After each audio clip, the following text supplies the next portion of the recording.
የተወለድኩት የፍልውሃ ልጅ ነኝ። ያደግኩት ፒያሳ ነው እና 7 ዓመት ጎዳና ኖሬያለሁ። ከቤተሰቦቼ ጋር አልኖርኩም። እናቴን ካደግኩ በኋላ ነው የማውቃት እና ጎዳና ውስጥ በጣም ከባድ ህይወት ነበር ያሳለፍኩት። ታመም ነበረ በጣም ባሽሽ በጣም ተይዤ ነበረ። ማላውሻችሁ ነገር በጣም ኃይለኛ ውስጥ ገብቼ ነበረ።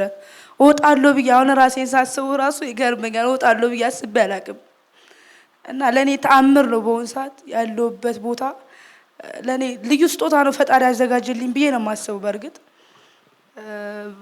ከጓደኞቼ በጣም እነሱን ማመሰግናቸው እዚህ ድርጅት እንደተከፈተ አላውቅም ነበረ። በጣም ታመሜ ነበሩ። ሆስፒታል ላይ ተኝቼ ነበረ እናም በአንደኛ ዙሮች ሰልጣኞች እንደዚህ አይነት ድርጅት አለ ግቢ ሲሉኝ አላግጥባቸው ነበረ። እግዚአብሔር ምስክር በጣም ነበረ ማላግጥባቸው። ከዛ በጣም ምላፊ ልሞት አፋፍ ላይ ደረስኩኝ። አንድ ጓደኛዬ ላከልኝ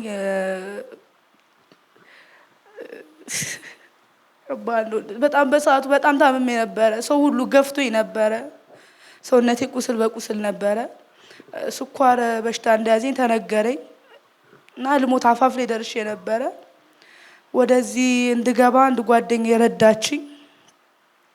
መጣ በቃ ድርዛው ቀበሌ ተመዝግቤ በቀበሌ ወረዳ አራዳ መጣሁኝ። እዚህ ግቢ ቆያለሁ ብዬ አንድ ቀን አስቤ አላውቅም። መብራት ምስክሬ ነች። አንድ ቀን በህይወቴ እንደዚህ ለወጣለሁ፣ ከሰው እኩል ከጓደኞቼ እኩል እኖራለሁ። የጓደኛ ፍቅር አላውቅም። ብቻዬን በሱስ ውስጥ መሀል ውስጥ ነበር ያደግኩት። ብዙ መከራዎች አይቻለሁ። ብዙ ነገር ተደርጌያለሁ፣ ተበድያለሁ። ግን ዛሬ ከሰው ፊት ቆሜ ራሴ ማውራቴ ለኔ ከባድ ነው። እዚህ ቦታ ራሱ ለተደረገልኝ እኔ በጣም ትልቅ ነገር ነው። አውርቼ አልጨርሰውም። እንደዚህ ብዬ መናገር ይከብደኛል። እና እናታችን ኑሪልን፣ እኔ ኑሪልኝ ነው የምለው። ለኔ እናት የለኝም አይደለም፣ ግን ሁለተኛ እናት ስለሰጠኝ በጣም ነው ፈጣሪን የማመሰግነው። በአሁኑ ሰዓት በጣም ተጎድቼ ነበረ።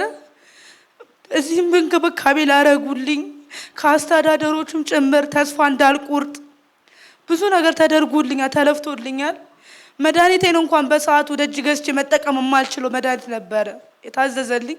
እዚህ ግቢ ገብቼ ግን መድኃኒቴን እየተጠቀምኩ ነው። ብዙ ሕክምና ተራወርጦልኛል። ከሞት አፋፍ ነው ያተረፉኝ።